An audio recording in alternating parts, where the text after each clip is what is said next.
സ്തോത്രം. നാം കഴിഞ്ഞ ആഴ്ച ചിന്തിക്കുവാൻ തുടങ്ങിയ പോയിന്റ് ഇതാണ്. നമുക്ക് തന്ന വാണി, നമുക്ക് സഭയുള്ള ബന്ധത്തിൽ ഈ വർഷത്തെ വാണി എന്താണ്? അതായത് ഹോളിനെസ് ആണ് തീമെങ്കിൽ ഹോളി ലൈഫ് നമ്മുടെ ജീവിതത്തിന്റെ എല്ലാ തലങ്ങളിലും ഒരു വിശുദ്ധ ജീവിതം ദൈവം ആഗ്രഹിക്കുന്നു. എന്നാൽ ആ വിശുദ്ധ ജീവിതം നമ്മെ കൊണ്ട് സാധ്യമല്ലാതിരിക്കുവാൻ പിശാച് ശ്രമിക്കും. അതിനാണ് ശ്രമിക്കുന്ന ഏറ്റവും വലിയ തടസ്സമാണെന്ന് അറിയാമോ? Polluted heart. നമ്മുടെ ഹൃദയം ശുദ്ധമായില്ലെങ്കിൽ ഒരിക്കലും ഒരു ഹോളി ലൈഫ് സാധ്യമല്ല. അപ്പൊ നമ്മുടെ ഹൃദയത്തെ കറക്റ്റഡ് ആക്കുക, നമ്മുടെ ഹൃദയത്തെ അശുദ്ധമാക്കുക, നമ്മുടെ ഹൃദയത്തെ ദൈവം ആഗ്രഹിക്കുന്ന ഒരു ശുദ്ധി വരുത്താതിരിക്കുക. അപ്പൊ നമ്മുടെ കൈ ശുദ്ധമായിട്ടോ, കാല് ശുദ്ധമായിട്ടോ, മുഖം ശുദ്ധമായിട്ടോ, തല ശുദ്ധമായിട്ടോ ഒന്നും കാര്യമില്ല. അതൊക്കെ ഹൃദയം ശുദ്ധമാകുമ്പോൾ ബാക്കി ഓട്ടോമാറ്റിക് ആയിട്ട് വരും കർത്താവ്. എന്നാൽ എന്താ പ്രശ്നം അറിയാമോ? നമ്മുടെ എക്സ്റ്റേണൽ ഹോളിനെസ്, പുറമെ വിശുദ്ധനെന്ന് നമുക്ക് ഒരു വിധത്തിൽ പിശാചിന്റെ പണിയാണ്. പുറമെ വിശുദ്ധനെന്ന് നാട്ടുകാരെ കാണിക്കുകയും ചെയ്യണം, പക്ഷേ നമ്മുടെ അകം ശുദ്ധിയല്ല, പക്ഷെ ദൈവം അംഗീകരിക്കുന്നത്. അതുകൊണ്ടാണ് ദൈവസന്നിധിയിൽ ഏറ്റവും ഇമ്പോർട്ടന്റ് നമ്മുടെ ഹൃദയം ശുദ്ധി. അപ്പൊ നമ്മുടെ ഹൃദയത്തെ ശുദ്ധി അല്ലാതാക്കുവാൻ, അതിനെ കറക്റ്റ് ആക്കുവാൻ പിശാച് ഏത് തന്ത്രം ഉപയോഗിക്കും? നാം വളരെ സൂക്ഷ്മതയോടെ കരുതണം. ഹൃദയം എന്ന് പറയുമ്പോൾ കഴിഞ്ഞ ആഴ്ച കണ്ടു, ദൈവവചനത്തിന്റെ അടിസ്ഥാനത്തിൽ ഹൃദയം എന്ന് പറയുന്നത് ഈ ശരീരത്തിന്റെ അവയവം അല്ല.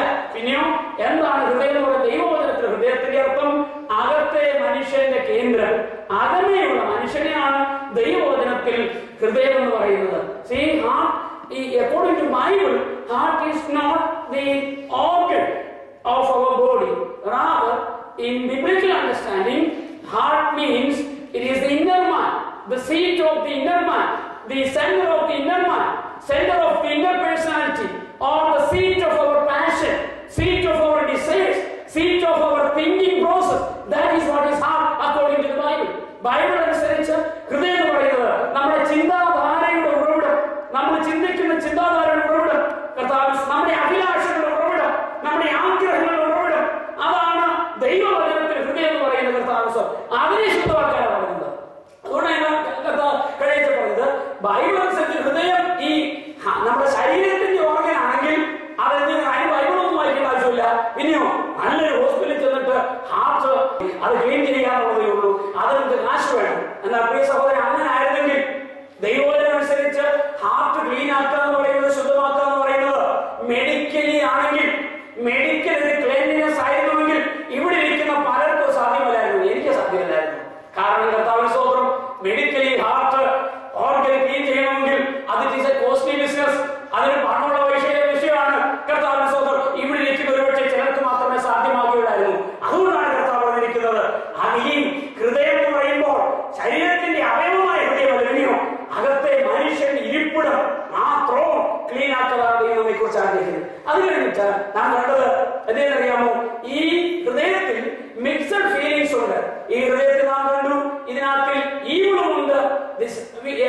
Heart is a seat of mixed concepts or mixed feelings, and we can see both joy and sorrows in the heart, both evil and good. നല്ലതും തീയതും ഇതിനകത്തുണ്ട്, ദുഃഖവും സന്തോഷവും ഇതിനകത്തുണ്ട്.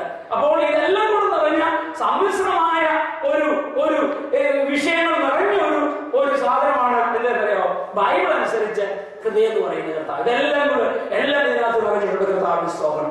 അപ്പോൾ എന്താണ് കർത്താവ് എങ്ങനെയാണ് കണ്ടത്? മെയിൻ വിഷയമാണ് കർത്താവ് നോക്കുന്നത് എന്താണ്? നമ്മുടെ പുറമേ ഉള്ള വിഷയം അല്ല.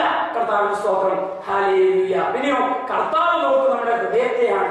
ഇവിടെ കർത്താവ് അസസ് ചെയ്യുന്നത്, കർത്താവ് ഒരു മനുഷ്യനെ വിലയിരുത്തുന്നത് അവന്റെ പുറമേയുള്ള വസ്ത്രത്തിന്റെ ഭംഗി കണ്ടോ, അവന്റെ പുറമേയുള്ളതായ ക്ലീൻനെസ് കണ്ടുകൊണ്ടല്ല, അവന്റെ പുറമേയുള്ള ബ്യൂട്ടി കണ്ടിട്ടുള്ളതല്ല. പിന്നെയോ കർത്താവിന്റെ സ്തോത്രം, അകമേയുള്ള ബ്യൂട്ടിയാണ് കർത്താവ് ആകർഷിക്കുന്നത്. സ്തോത്രം, നമ്മെ പാടിയല്ലോ എന്താ പാട്ട്? കർത്താവിന്റെ സ്തോത്രം, ശാരോനിൻ പനിനീർ പുഷ്പം അവനെ ഞാൻ കണ്ടെത്തി, എന്റെ ആത്മമണവാളൻ 10,000 അതിസുന്ദരനാകും. പക്ഷേ അവന് ഇഷ്ടപ്പെട്ടത് ഒരു മിസ് വേൾഡിനെ അല്ല, ഒരു മിസ്റ്റർ വേൾഡിനെ അല്ല. അങ്ങനെയായിരുന്നെങ്കിൽ എനിക്ക് അവന്റെ കാന്തയുടെ ഗണത്തിൽ പെടത്തില്ലായിരുന്നു. എന്നാൽ കർത്താവിന്റെ സ്തോത്രം, ലോകം ആഗ്രഹിക്കുന്ന, ലോകത്തിൽ പലരും നിലവിളിക്കുന്ന സൗന്ദര്യം എനിക്കില്ലെങ്കിലും കർത്താവിന്റെ സ്തോത്രം, എന്നെ കർത്താവ് തിരഞ്ഞെടുത്തത്, എന്റെ കണ്ടുവയ്ക്കത് എന്റെ അകത്തെ സൗന്ദര്യം കണ്ടുകൊണ്ടാണ്. പ്രിയ സഹോദര, പ്രിയ സഹോദരി, നിന്റെ പറ്റുവരും കർത്താവിന്റെ സ്തോത്രം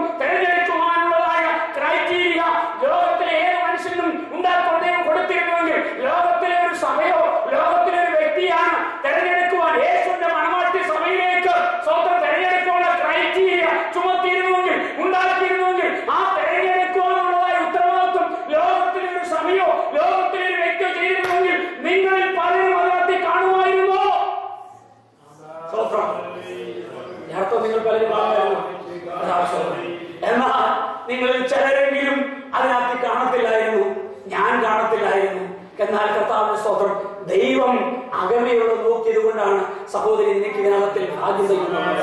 മറ്റാ പലർക്കുമില്ലാത്ത ഭാഗ്യബോധി യേശുവിന്റെ മണവാട്ടിയുടെ ഭാഗത്തായി തീരുവാൻ ദൈവം നിന്നെ കണ്ടത്. കർത്താവിന്റെ സ്തോത്രം. ഹല്ലേലൂയ. ഞാൻ പറയുന്നത് ദൈവം നോക്കുന്നത് നമ്മുടെ ഹൃദയത്തെയാണ്. എന്തുകൊണ്ട് ദൈവം ഹൃദയത്തെ നോക്കുന്നു? കർത്താവ് നോക്കുന്നത് നാം കണ്ടു. കർത്താവ് നമ്മുടെ ഹൃദയത്തിനുള്ളിലാണ് വസിക്കുന്നത്. കർത്താവിന്റെ ഇരിപ്പിടമാണ് നമ്മുടെ ഹൃദയം. കർത്താവിന്റെ സീറ്റാണ്. Our heart is the throne of the Lord Jesus Christ. The Lord Jesus Christ dwells in our heart. Therefore our heart should be clean as Jesus is clean. കർത്താവിന്റെ സ്തോത്രം. അതുപോലെ മാത്രമല്ല നാം കണ്ടു കർത്താവ് ശോഭിക്കുന്നത് മുഖത്തിലൂടെയല്ല. മുഖത്തിലൂടെ ശോഭിക്കും കർത്താവിന്റെ സ്തോത്രം. അകത്ത് ശോഭയുള്ളതിന്റെ മുഖത്ത് ശോഭ വരും. എന്നാൽ ക്ലീൻ ഷേവ് ചെയ്തിട്ട് പിന്നെന്തുവാ ഇച്ചിരി ഗ്ലിറ്ററിങ് എന്തെങ്കിലും ക്രീം ഒക്കെ പരട്ടിയാലും നമുക്ക് ശോഭിക്കാനായിട്ട് ശ്രമിക്കും. പക്ഷെ ദൈവം നമ്മുടെ മുഖത്തല്ല, പക്ഷേ നമ്മുടെ അകത്ത് ശോഭിക്കുമ്പോൾ അതിനെ മുഖത്തും കാണും. അതുകൊണ്ടാണ് അകത്ത് ശോഭിക്കുന്ന ഒരു ദൈവത്തിന്റെ വയൽ, അകത്ത് കർത്താവ് ശോഭിക്കുന്ന ഒരു ദൈവത്തിന്റെ വയൽ നിന്റെ മുഖം വാട്ടുന്ന, നിന്റെ മുഖത്തെ കുനിക്കുന്ന പല ജീവിത സംഭവങ്ങളുടെ മധ്യത്തില് നിനക്കെതിരെ അതിന്റെ മധ്യത്തിലും നിന്റെ മുഖം പ്രസാദത്തോടെ ഇരിക്കുന്ന എന്താണെന്നറിയാവോ? നിന്റെ അകത്തിരുന്ന് ഒരുത്തൻ പ്രസാദിക്കുന്നു. ആ പ്രസാദമാണ്. അതുകൊണ്ടാണ് നീ രോഗിയായിരിക്കാം, നീ ക്ഷീണിതനായിരിക്കാം, നീ ദുഃഖിതനായിരിക്കാം, ലോകപ്രകാരമുള്ള വേറെ ഏതെങ്കിലും വ്യക്തിയാണെങ്കിൽ നീ ഇപ്പോൾ അനുഭവിക്കുന്ന ഒരു പക്ഷേ ആ സാഹചര്യത്തിൽ അവനെ വെച്ച് ആത്മഹത്യ ചെയ്ത് മരിക്കും. ഏതിന്റെ എല്ലാ മധ്യത്തിൽ, ആ ദുഃഖത്തിന്റെ വേദനയുടെ മധ്യത്തിൽ നിനക്ക് സന്തോഷിക്കാൻ കഴിയുന്നത്, നിനക്ക് ചിരിക്കുവാൻ കഴിയുന്നത് എന്തുകൊണ്ടാണെന്നറിയാമോ? നിന്റെ അകത്ത് ഒരു ഇരിക്കുന്നു, പ്രസാദിക്കുന്നു, അവൻ പ്രശോഭിക്കുന്നു. അവന്റെ ശോഭയാണ് കർത്താവിന്റെ സ്തോത്രം നിന്റെ മുഖത്ത് വിളങ്ങുന്നത്.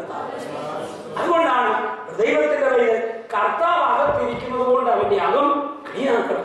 കർത്താവിന്റെ സ്തോത്രം. കാരണം ഇവിടെ ഇരുന്നുകൊണ്ട് കർത്താവ് വിളങ്ങും. ഇവിടെ നിന്ന് വിളങ്ങിയാല് ഇവിടെ വിളങ്ങത്തുള്ളൂ. കർത്താവിന്റെ സ്തോത്രം. ഹല്ലേലൂയ. അതുകൊണ്ട് കർത്താവിന്റെ സ്തോത്രം. കർത്താവ് എന്താണ് നമ്മൾ ലാസ്റ്റ് കണ്ടത്? കർത്താവ് നമ്മുടെ അകത്തെ ആത്മീയതയാണ് നോക്കുന്നത്. ഇന്നർ സ്പിരിച്വാലിറ്റിയാണ് നോക്കുന്നത്. അപ്പൊ ഞാൻ നിങ്ങളുടെ മുമ്പാകെ കൈമുട്ടി ഞാൻ തുള്ളിച്ചാടി ഒക്കെ നടന്നെങ്കിലും എന്റെ ഹൃദയം ദൈവത്തിൽ അകന്നാണെങ്കിൽ കർത്താവിന്റെ സ്തോത്രം ഞാൻ ചെയ്തതും ഞാൻ കൊട്ടിയതും ഞാൻ കൊടുത്തതും ഞാൻ പാടിയതും ഞാൻ കർത്താവ് എന്തെല്ലാം എവിടെല്ലാം കോട്ട വന്ന് കാണും, ലോകത്തിലെ 5 പങ്കരയിലും പ്രസംഗിച്ച് കാണും, എല്ലായിടത്തും കോട്ട വന്ന് കാണും, കാര്യമൊക്കെ ശരിയാണ്. എന്റെ ഹൃദയം കർത്താവിൽ അകന്നു പോയെങ്കിൽ ഞാൻ ചെയ്തതെല്ലാം ദൈവം പാകെ ഒരു വട്ടപൂജ്യമാണ്. കർത്താവിന്റെ സ്തോത്രം. ദൈവം നമ്മുടെ ഇന്നർ സ്പിരിച്വാലിറ്റിക്കാണ് വില കൊടുക്കുന്നത്, മറന്നു പോകരുത്. ആ ഇന്നർ സ്പിരിച്വാലിറ്റി ക്ലിയർ ആയി കഴിയുമ്പോൾ അത് സ്തോത്രം അതിന്റെ പ്രത്യാഘാതങ്ങൾ, അതിന്റെ ഇംപ്ലിക്കേഷൻസ്, അതിന്റെ ആപ്ലിക്കേഷൻസ് നമ്മുടെ പുറമെയുള്ള ജീവിതത്തിൽ പ്രതിഫലിക്കപ്പെടും. കർത്താവിന്റെ സ്തോത്രം. അപ്പൊ അതുകൊണ്ടാണ് നാം വായിച്ച വാക്യത്തിൽ കണ്ടത് ഹൃദയപൂർവ്വം നമുക്ക് കണ്ടല്ലോ, ക്ഷമിക്കുകയാണെങ്കിൽ ഹൃദയപൂർവ്വം ക്ഷമിക്കുക, സ്നേഹിച്ചാൽ ഹൃദയപൂർവ്വം ഹൃദയത്തിൽ സ്നേഹിക്കുക. കർത്താവിന്റെ സ്തോത്രം. കൊടുക്കുകയാണെങ്കിൽ ഹൃദയപൂർവ്വം കൊടുക്കുക.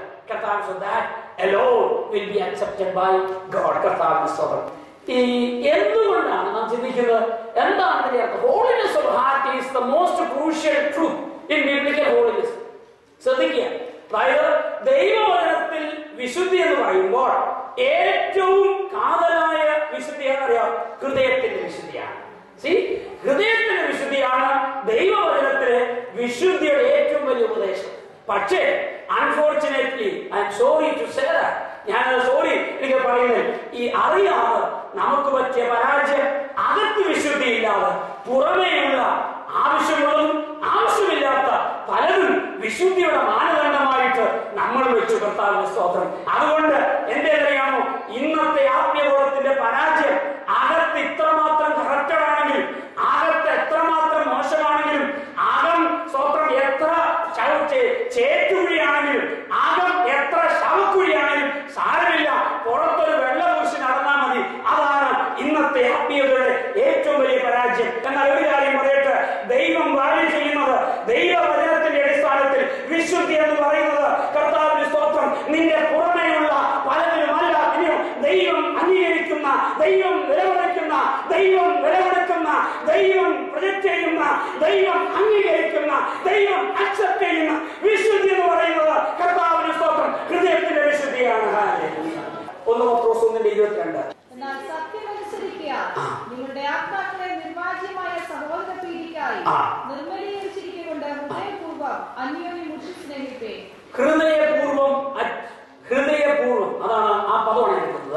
Pure heart. Love with a pure heart. എന്തുകൊണ്ട്? കർത്താവ് സഹോദര പ്രീതിക്കായി നിർമ്മലീകരിക്കപ്പെട്ടു. നമ്മൾ നിർമ്മലീകരിക്കപ്പെട്ടവരാണ്.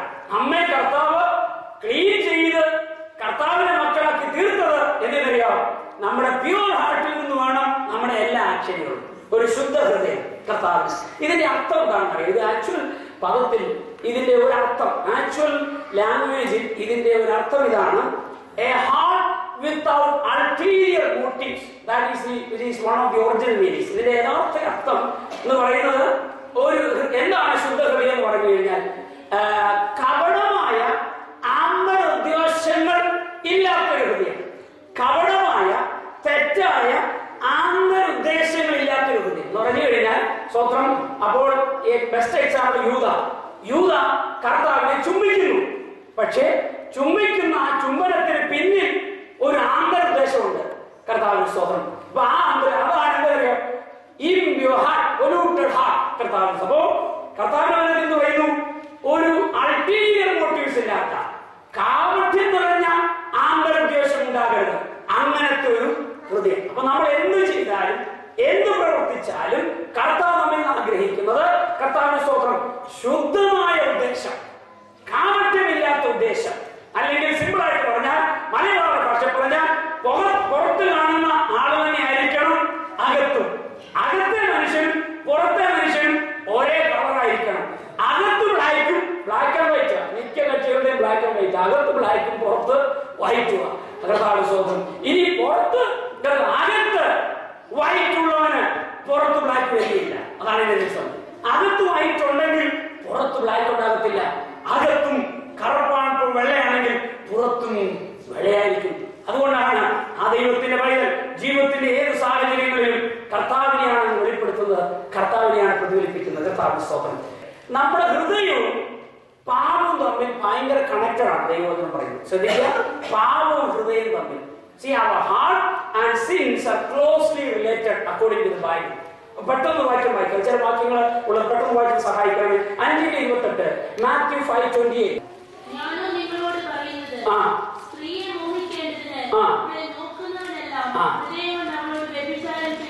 അപ്പം നോക്കുക, നിങ്ങൾക്ക് അറിയാവുന്ന വാക്യം.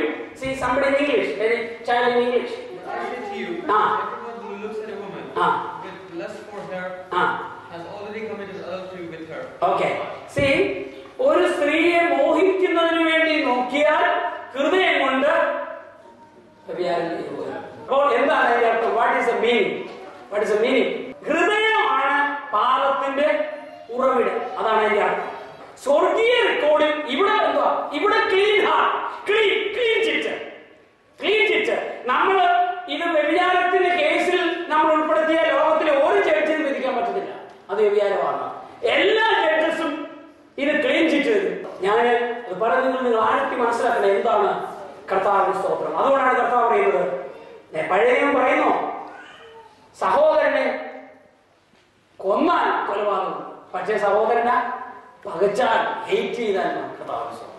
ഞാൻ പറയുന്നതിന്റെ അർത്ഥം നമ്മുടെ ഹൃദയമാണ് പാപത്തിന് ഉറവിടം. കർത്താവിന്റെ ടീച്ചിങ്, യേശുവിന്റെ ടീച്ചിങ് അടിസ്ഥാനം. Okay, can we have girlfriends and boyfriends? It's a normal question. See, all the children here, whites, blacks, and all these guys, they got. See, this is a cultural stuff. Why couldn't we have it? See, you just think in the light of this verse. I strongly believe that whether you are a Malayali or what else? I mean, British or Manglish British or Chinese British or American British, whatever it may be, Word of God remains the same.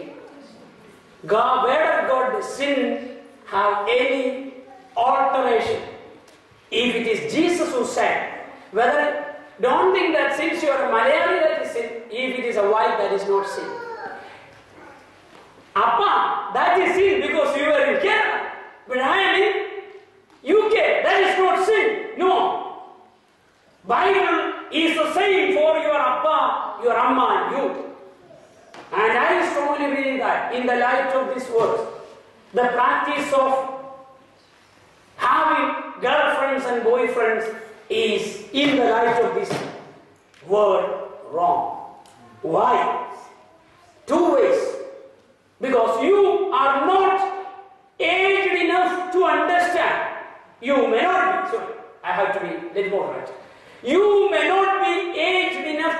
understand that particular girl or boy is the life partner planned by God for you. You do not know. So then, if you choose something against the will of God, there itself you are committing mistake, sin. Second, because you are going against the will of God. When you are going against the will of God, what will be the issue? You are committing sin. Second thing, when you choose a girl or boy as your boyfriend or girlfriend, according to this scripture, you are committing adultery in your heart. Before God, you are an adulterer. Before your dad or mom, before your Sunday school teacher, you may be a clean boy, you may be a clean girl, but before God, you are an adulterer or adulteress. That is sin in the light of the word of God. Who are you are? My children, dear children, I cannot compromise with word. Even if you say that you do that, I say that, daughter, I will pray for you, no problem. But I cannot compromise with the word. According to the word, that is sin. That is sin. So that is why I believe that. Even don't think that all white people or all those who are in British and America, they do that. There are a number of people, true Christians in this nation. I mean, number of girls and boys. Not too, I mean, so many, but there are girls and boys. Still keep the purity of marriage because they fear the word of God. Hope you know that. See, most of നിങ്ങൾക്ക് എല്ലാവർക്കും അറിയാം, എൻ്റെ PhD എൻ്റെ കൂടെ പഠിച്ച ഒരു അമേരിക്കനായ ഒരു front എൻ്റെ ആ പാസ്റ്ററിംഗ് സർവീസിന് അദ്ദേഹം വന്നു. അദ്ദേഹത്തിന് 40 വയസ്സുണ്ട്.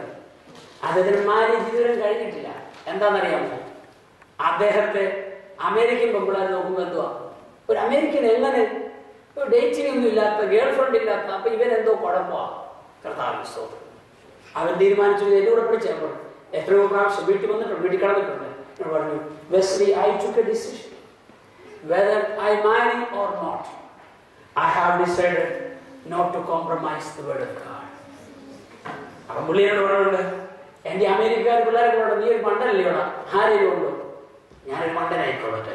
ഞാൻ മണ്ടനാകുന്നത് യേശു പറഞ്ഞ യേശുവിന്റെ വചനം നിമിത്തമാണെങ്കിൽ ഞാൻ മണ്ടനായിക്കൊള്ളട്ടെ, എനിക്കൊരു കുഴപ്പമില്ല.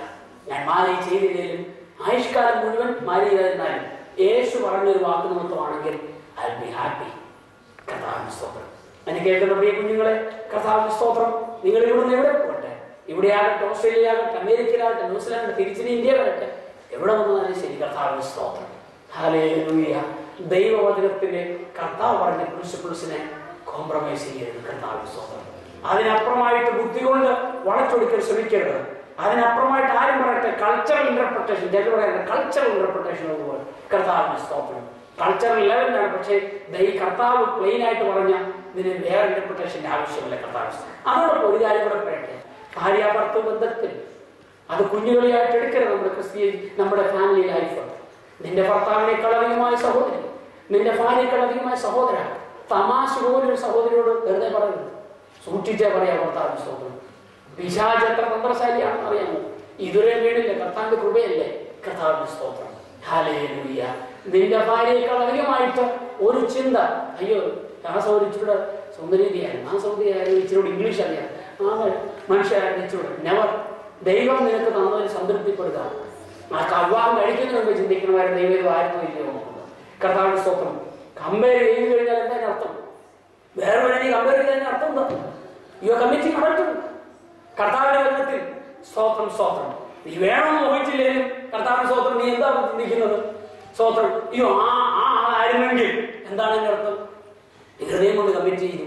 കർത്താവിന്റെ സ്തോത്രം. അതുകൊണ്ട് എനിക്കറിയാം, കർത്താവ് തന്നെ പറഞ്ഞല്ലോ, ഈ വാക്ക് ഇച്ചിരി കഠിനമാണ്. കർത്താവിന്റെ സ്തോത്രം. പക്ഷെ കർത്താവ് പറഞ്ഞു കഴിഞ്ഞപ്പോൾ കർത്താവിന് കോംപ്രമൈസ് ഇല്ല. ദൈവരാജ്യ പ്രിൻസിപ്പിളിന് കോംപ്രമൈസ് ഇല്ല. ദൈവരാജ്യ സത്യങ്ങൾക്ക് കോംപ്രമൈസ് ഇല്ല. കർത്താവ് പറഞ്ഞു, ഞാൻ വിശുദ്ധനായിരിക്കുന്ന പോലെ നിങ്ങൾ വിശുദ്ധരായി. എന്തുകൊണ്ടാണ് ലൂസിഫറിനെ പരാജയപ്പെടുത്തി? നിങ്ങൾക്കറിയാലോ, ലൂസിഫർ മേലെ ആക്ട് ചെയ്തോ? ലൂസിഫറിൽ പ്രവർത്തിച്ചാണ്? അല്ല. എന്തുകൊണ്ടാണ്? ഹൃദയത്തിൽ ചിന്തിച്ചെന്നാ പറഞ്ഞു. ഹൃദയത്തിൽ ചിന്തിച്ചു കഴിഞ്ഞപ്പോൾ അവനെ എവിടുന്നു? ഇവിടെ സ്വർഗത്തിൽ കർത്താവിന്റെ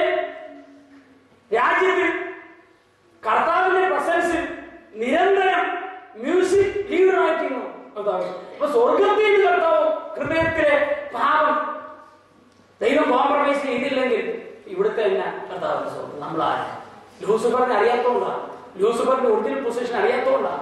അറിയാമെങ്കിൽ നമ്മൾ വലിയ ലൂസിഫർ കേൾക്കുമ്പോഴേ നമ്മൾ അതും ഇതുമെല്ലാം പറയാറുണ്ട്. എന്തോ ഒരു ദേഷ്യമാണ്. ഒരു കുട്ടി പുള്ളി പറയുന്നത്, എടാ നീ ചെയ്യുമായിട്ട് നോക്കുമ്പോൾ ഞാൻ ചെയ്തോട്ട് നോക്കുമ്പോൾ ഒന്നുമില്ല കക്ഷി എന്നാ കക്ഷി പറയുന്നത്. നമ്മുടെ വലിയ ലൂസിഫർ അവനങ്ങനെയാ അവനിങ്ങനെ. ലൂസിഫർ നമ്മളെ നോക്കി അപ്പുറത്തിരുന്നതാ പറയുന്നത്, എടാ മോളെ നീ വല്ല ആയിരുന്നെങ്കിൽ കർത്താവിന്റെ കസേരയെ വെച്ച് താഴെ ഇട്ടാണ്. പക്ഷെ ഞാൻ ഹൃദയത്തൊന്ന് ചിന്തിച്ചതേ ഉള്ളൂ. അപ്പൊ ഞാൻ പറഞ്ഞത് അവിടെ എല്ലാം എന്താ മനസ്സിലാക്കുന്നത്? നമ്മൾ കൃപയിൽ ആശ്രയിക്കുക. അതുകൊണ്ടാണ് പൗലോസ് പറയുന്നത്, നിൽക്കുന്നു തോന്നുവൻ വീഴാതിരിപ്പാൻ സൂക്ഷിച്ചോളുക. മറ്റൊരുവന്റെ പരാജയം, മറ്റുള്ളവരുടെ പരാജയം കണ്ടിട്ട് അതില് എൻജോയ് ചെയ്യരുത്, ഗോസിപ്പ് ചെയ്ത് എൻജോയ് ചെയ്യരുത്. അതിന് സ്വത്രം മറ്റുള്ളവരുടെ കുറ്റം കണ്ടിട്ട് സ്വത്രം ഗോസിപ്പ് ചെയ്ത് എൻജോയ് ചെയ്ത് കളിച്ച് കർത്താവ് ദൈവമേ എന്നെ കൃപയിൽ ഇത്രത്തോളം നിർത്തിയല്ലോ, നാളെ നിൽപ്പാണ് കൃപയ്ക്ക് വേണ്ടി ദൈവത്തോട് പ്രാർത്ഥിക്കുക. കർത്താവിന്റെ സ്തോത്രം. ഞാൻ ഇപ്പോൾ കടന്നു വരട്ടെ. ഇപ്പോൾ ഹൃദയത്തിലാണ് ഭാവമിരിക്കുന്നത് കർത്താവിന്റെ സ്തോത്രം. ബെസ്റ്റ് എക്സാമ്പിൾ അബീജ, കിങ് അബീജ, യഹൂദ രാജാവായ അബീജ. യഹൂദ രാജാക്കന്മാർ 15:3 വായിക്കും. First Kings 15:3.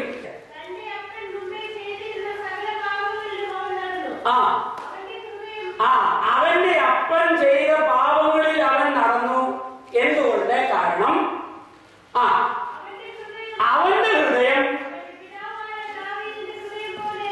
ദാവീദിന്റെ ഹൃദയം പോലെ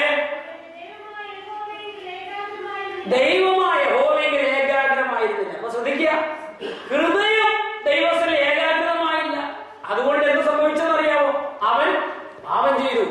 യഹൂദ രാജാവായ അബീയാം പാപം ചെയ്തതിന്റെ കാരണം എഴുതിയിരിക്കുന്നത് എന്താണെന്നറിയാമോ? അവന്റെ ഹൃദയം ദൈവസന്നിധിയിൽ ഏകാഗ്രം അല്ലായിരുന്നു. അതുകൊണ്ട് അവൻ പാപം ചെയ്തു. പ്രിയ സഹോദരി സഹോദരന്മാരെ, ഞാൻ പറയുന്നതിന്റെ സ്വന്തം അർത്ഥം നിങ്ങൾ ഗ്രഹിക്കണം. നമ്മുടെ ഹൃദയം ദൈവസന്നിധിയിൽ ഏകാഗ്രമായില്ലെങ്കിൽ എന്തോ സംഭവിക്കുന്നറിയാമോ? ദുഷ്ടപിശാച് ചതിയിലൂടെ കർത്താവിനെ നമ്മെ അകറ്റാൻ സാധ്യതയുണ്ട്. ഇവിടെ പറയുമ്പോൾ അപ്പോസ്തലനായ പൗലോസ് പറഞ്ഞ മറ്റൊരു വാക്യം മനസ്സിലേക്ക് വരുന്നു. അപ്പോസ്തലനായ പൗലോസ് പറയുന്നു, നിങ്ങളെ എന്ത് ചെയ്യുന്നു? ക്രിസ്തുവിനുള്ളതായ ഏകാഗ്രത വിട്ടുമാറുവാൻ ഹവ്വയെ ഉപായത്താൽ ചതിച്ച പിശാച് ചതിക്കരുത്. കർത്താവിന്റെ സ്തോത്രം. അപ്പോൾ നമ്മുടെ ഹൃദയത്തിൽ ദൈവത്തിന്റെ ഏകാഗ്രമായിരുന്നെങ്കിൽ, unless we focus our heart to God, unless we devote our heart fully to God, we may commit sin.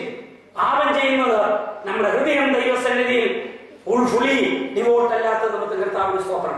അങ്ങനെ എഴുതിയിരിക്കുന്നത്. ഇപ്പം മറ്റൊരു English translation, he was not fully, his heart was not fully devoted to God, so he committed sin. കർത്താവിന്റെ സ്തോത്രം.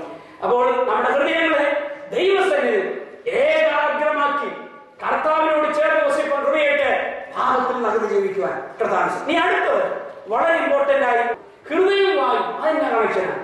ഹൃദയവും വായും തമ്മിൽ connection. ആദ്യം നമ്മൾ കണ്ടു ഹൃദയവും പാപവും തമ്മിൽ കണക്റ്റാണ്. ഹൃദയത്തിൽ പാപം വന്നാൽ കർത്താവ് ദൈവം അതിനെ പാപമായിട്ട് കണക്കിടും. മനുഷ്യൻ ഭാവിയല്ലെന്ന് കണക്കാക്കിയാൽ.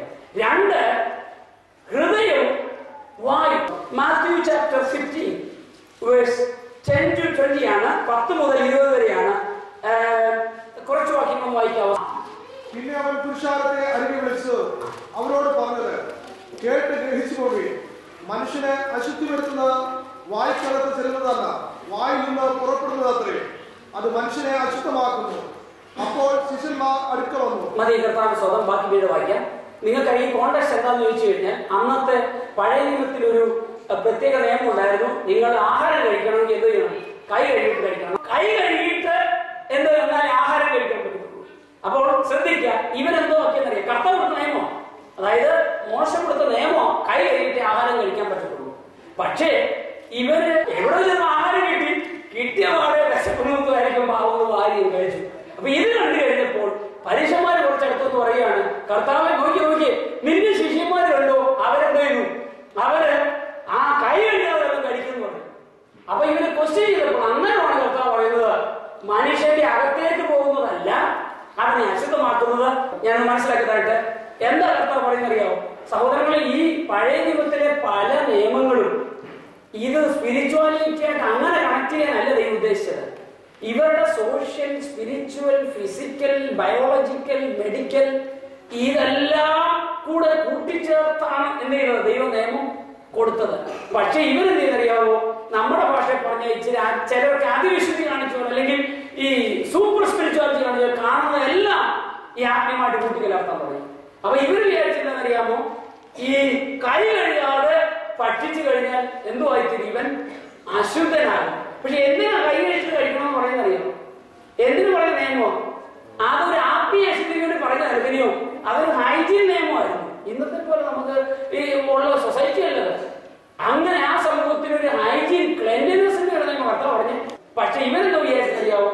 അവർ വിചാരിച്ചത് കൈകാര്യം ചെയ്ത് കഴിഞ്ഞാൽ അകത്തിയെന്ന് അശുദ്ധനായി തീരുമെന്ന്. കർത്താവ് നിങ്ങൾ മനസ്സിലാക്കണം, നിയമങ്ങൾ പലതും അങ്ങനെയായിരുന്നു കർത്താവ് കൊടുത്ത നിയമങ്ങൾ. കാരണം അന്ന് ഇന്നത്തെ പോലെ ഒരു സമൂഹമല്ല. കർത്താവ് പറഞ്ഞ പല നിയമങ്ങളും അവരുടെ ആത്മീയതയ്ക്ക് വേണ്ടി മാത്രമല്ലായിരുന്നു, പിന്നെയോ അവരുടെ ഫിസിക്കൽ, സോഷ്യൽ, പൊളിറ്റിക്കൽ, അവരുടെ ആത്മീയവും രാഷ്ട്രീയവും സാമൂഹിക പല തലത്തിലും ഉൾക്കൊണ്ടായിരുന്നു ഈ നിയമം. ഇപ്പൊ അതാണ് കർത്താവ് പറഞ്ഞത്. കർത്താവ് ഇല്ലെങ്കിൽ കർത്താവ് വയലിച്ചു. കർത്താവ് എന്താ പറഞ്ഞത്? അവന്റെ ഈ രണ്ടാമത്തെ ക്ലാരിഫിക്കേഷൻ, അവൻ മനുഷ്യന്റെ അകത്തേക്ക് ശ്രദ്ധിക്കണം, അകത്തേക്ക് പോകുന്നതല്ല അവനെ അശുദ്ധമാക്കുന്നതിനും പുറത്തു വരില്ല. ഈ പ്രശ്നം എവിടാന്നറിയോ? നമ്മുടെ വ്യാഖ്യാനം. ആദ്യത്തേത് പറഞ്ഞത് സ്വത്രം, നീ കൈ കഴുകാതെ കഴിച്ചാൽ നീ ആത്മീയമായിട്ട് അശുദ്ധനാകുമെന്ന് പറയുന്നതിന് കൊടുത്ത നിയമമല്ല. പിന്നെയോ കൈ കഴുകാതെ കഴിച്ചാൽ നിനക്ക് ഹൈജീനിക് പ്രോബ്ലം ഉണ്ടെന്ന് പറഞ്ഞാൽ നിയമം കൊടുത്തു. അത് തെറ്റായിട്ട് അവരെടുത്തു. രണ്ട്, ഇനി നമ്മളെ ഇന്നത്തെ സ്വത്രം അല്പം പരിഷ്കരിക്കപ്പെട്ട സിവിലൈസ്ഡ് ആയിട്ടുള്ള ക്രിസ്ത്യൻസ്. അപ്പം കർത്താവ് തന്നെ പറഞ്ഞു അകത്തോട്ട് ചെയ്യുന്നത്. അപ്പോൾ എന്നോ അകത്തോട്ട് ആക്കിയാലും ഒരു പ്രശ്നമില്ല. എന്തും കഴിക്കാം, എന്തും കുടിക്കാം, അശുദ്ധമാകത്തില്ല. അതിന് പറഞ്ഞ വാക്യമല്ല. അപ്പോൾ എന്ത് കുടിക്കാം, എന്തു തിന്നാം എന്നുള്ളതിന് വേറെ ഒരു വാക്യം. അതിനുള്ള വാക്യമല്ല ഇത്. ഇതെന്തിനു ഒന്നാണെന്ന് അറിയാമോ? ഇത് കൈകഴുകാതെ കഴിച്ച് സ്വത്രം നീ അശുദ്ധനാകത്തില്ല. പിന്നെയോ അതല്ല കർത്താവിന് പറയാൻ ഉദ്ദേശിച്ചത്. കൈകഴുകലല്ലായിരുന്നു ദൈവത്തിന്റെ വിഷയം. ബാക്കി നമുക്കതാ വിഷയം. അതിനപ്പുറമായ ഒരു കാതലായ സത്യം ദൈവം പഠിപ്പിക്കുമായിരുന്നു. മനുഷ്യന്റെ പുറത്തേക്ക് വരുന്നവനെ അശുദ്ധനാക്കും.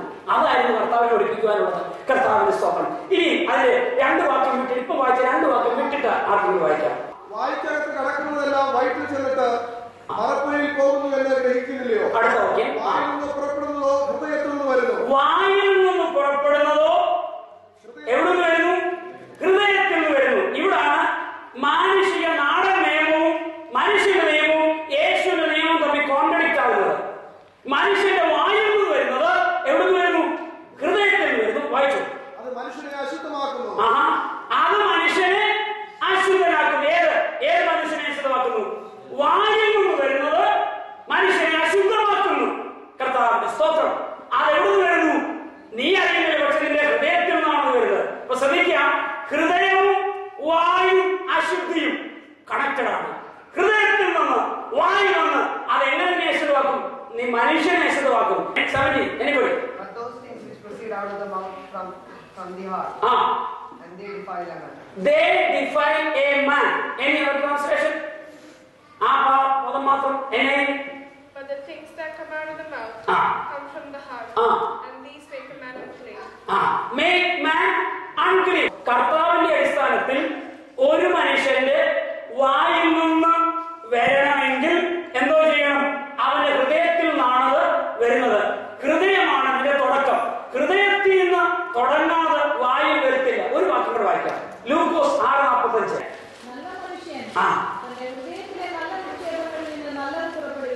നല്ല മനുഷ്യൻ തന്റെ ഹൃദയത്തിലെ നല്ല നിക്ഷേപങ്ങളിൽ നിന്നും നല്ലത് പുറപ്പെടുവിക്കുന്നു. അടുത്തത്, അടുത്ത ഫ്രൈസ്, ഹൃദയത്തിൽ നിറഞ്ഞ് കവിയുന്നത് വാ പ്രസ്താവിക്കുന്നു.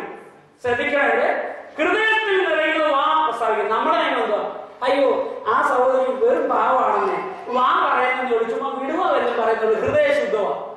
അത് നാട്ടുനിയമം അനുസരിച്ച് വ്യഭിചാരം ചെയ്യുന്നവനാണ് വ്യഭിചാരി.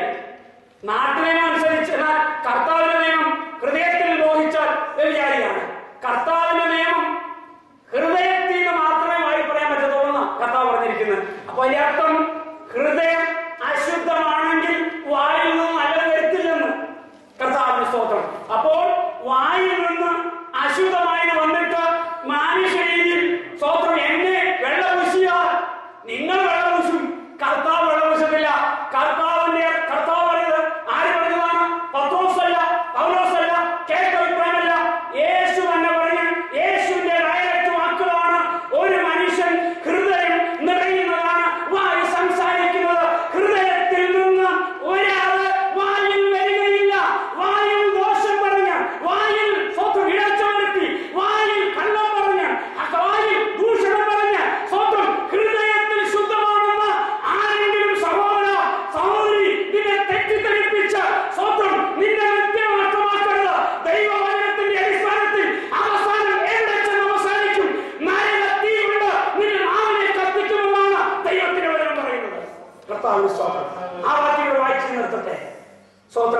നിങ്ങൾ ശ്രദ്ധിക്കണം, നിങ്ങൾ ശ്രദ്ധിച്ചേ. നാവ് ഒരു തീ.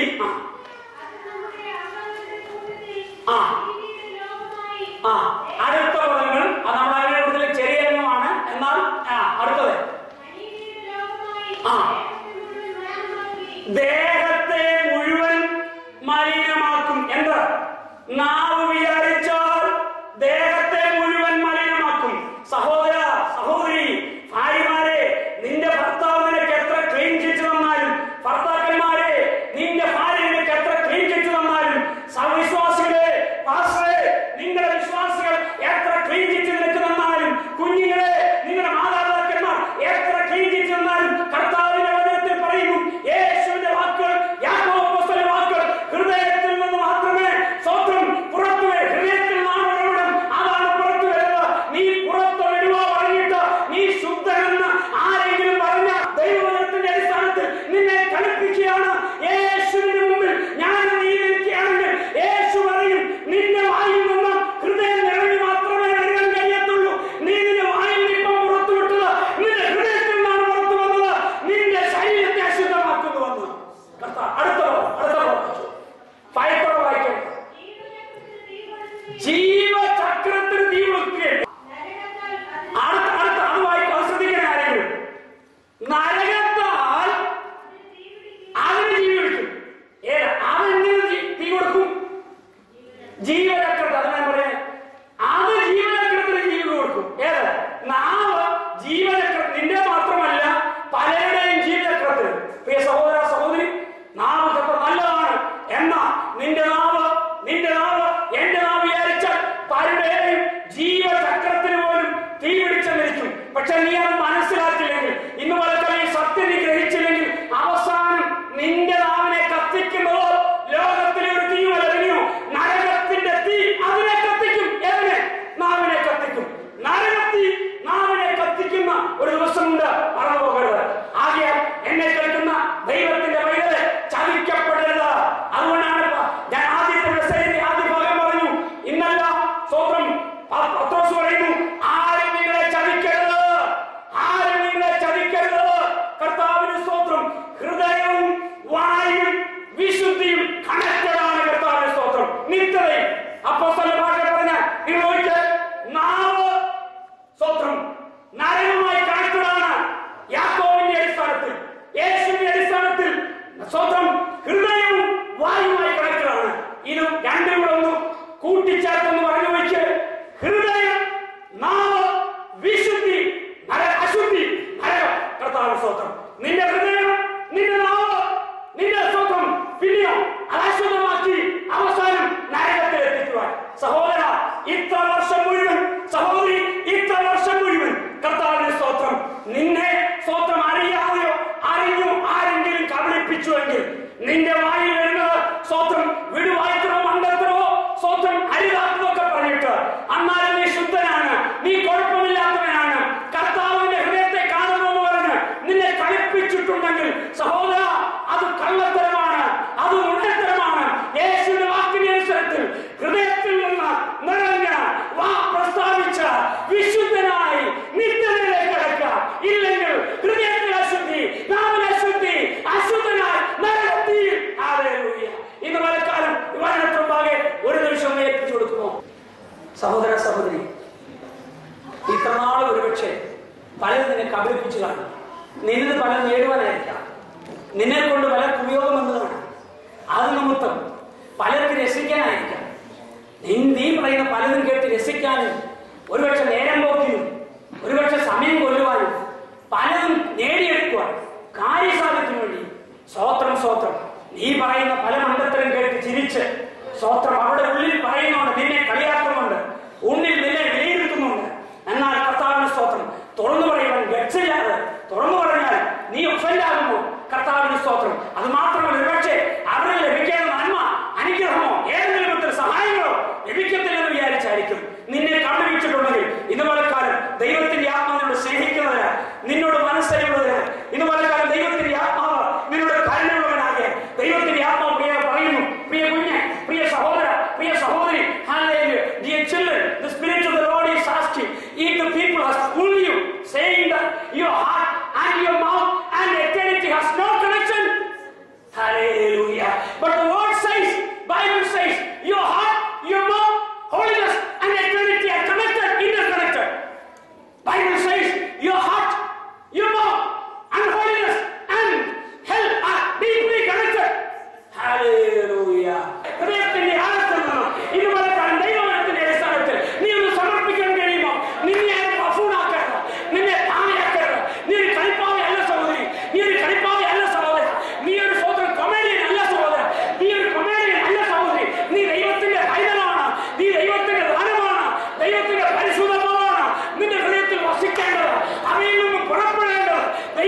മഹത്വമുള്ള അനുഗ്രഹിക്കപ്പെട്ട വചനങ്ങൾ, ദൈവിക മർമ്മങ്ങൾ അതിനുവേണ്ടി ദൈവം ആഗ്രഹിക്കുമ്പോൾ ഹല്ലേലൂയ, നിന്നെ ഹല്ലേലൂയ മൂടി വെച്ചതാ, നിന്നെ ഹല്ലേലൂയ പാത്തു വെച്ചതാ, നിന്നെ ഹല്ലേലൂയ ഇതുവരെ മറച്ചു വെച്ചതാ. ഇതുപോലെ കാലം ദൈവത്തിന്റെ ആത്മാവ് നിന്നെ സ്നേഹിക്കുന്നില്ല. ആരും കാണണമെന്നില്ല. ഹൃദയത്തിന്റെ ഉള്ളിൽ ആഴത്തിൽ ഈ പലക്കാലം ദൈവത്തിന്റെ അടിസ്ഥാനത്തിൽ ഒരു തീരുമാനം എടുക്കാൻ കഴിയുമോ? എന്നാൽ സകലത്തെയും കാണുന്ന, സകലവും അറിയുന്ന ഉന്നതനായ കർത്താവിന്റെ മുമ്പിൽ സകലരെയും ന്യായീകരിക്കുന്ന നിത്യനായ ദൈവമാകെ നിന്റെ ഹൃദയത്തിൽ നീ സമർപ്പിക്കുമെങ്കിൽ, കർത്താവേ എന്റെ ഹൃദയത്തിൽ എനിക്കൊരു ശുദ്ധി ആവശ്യമാണ്, എനിക്കൊരു ക്രമീകരണ ആവശ്യമാണ്. ഈ പോലെ തരം തിരുവനന്തപുരത്തുമ്പാകെ യേശുവെ ഏൽപ്പിക്കുന്നു.